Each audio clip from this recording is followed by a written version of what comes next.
This is a new beginning. তামিলনাড়ুর নতুন মুখ্যমন্ত্রী হিসেবে শপথ নেওয়ার পর চেন্নাইয়ে রোববার প্রথমবারের মতো ভাষণ দিয়েছেন থালাপতি বিজয়। এই সময় তিনি নিজেকে সাধারণ মানুষ হিসেবে তুলে ধরেন। ভাষণে প্রকৃত ধর্মনিরপেক্ষতা, সামাজিক ন্যায় বিচারের নতুন যুগ শুরুর অঙ্গীকার করেন বিজয়। কাজের মূল্যায়নের জন্য জনগণের কাছ থেকে কিছুটা সময়ও চেয়েছেন অভিনেতা থেকে রাজনীতিবিদ হওয়া ৫১ বছর বয়সী এই মুখ্যমন্ত্রী।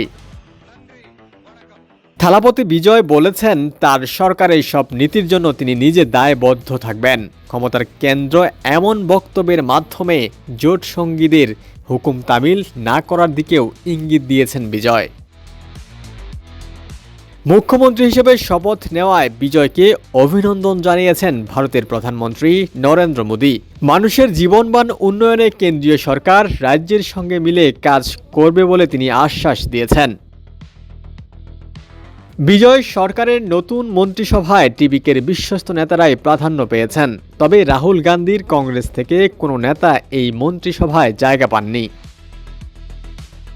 মুখ্যমন্ত্রী হিসেবে প্রথম দিন দুটি নথিতে স্বাক্ষর করেছেন বিজয়। এগুলো হলো সাধারণ মানুষের জন্য ২০০ ইউনিট পর্যন্ত বিনামূল্যে বিদ্যুৎ সুবিধা দেওয়া এবং নারীদের নিরাপত্তার জন্য একটি বিশেষ বাহিনী গঠন করা।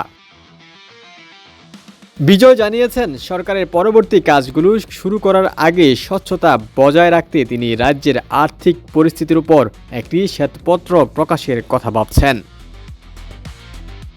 ডেস্ক রিপোর্ট, সমকাল।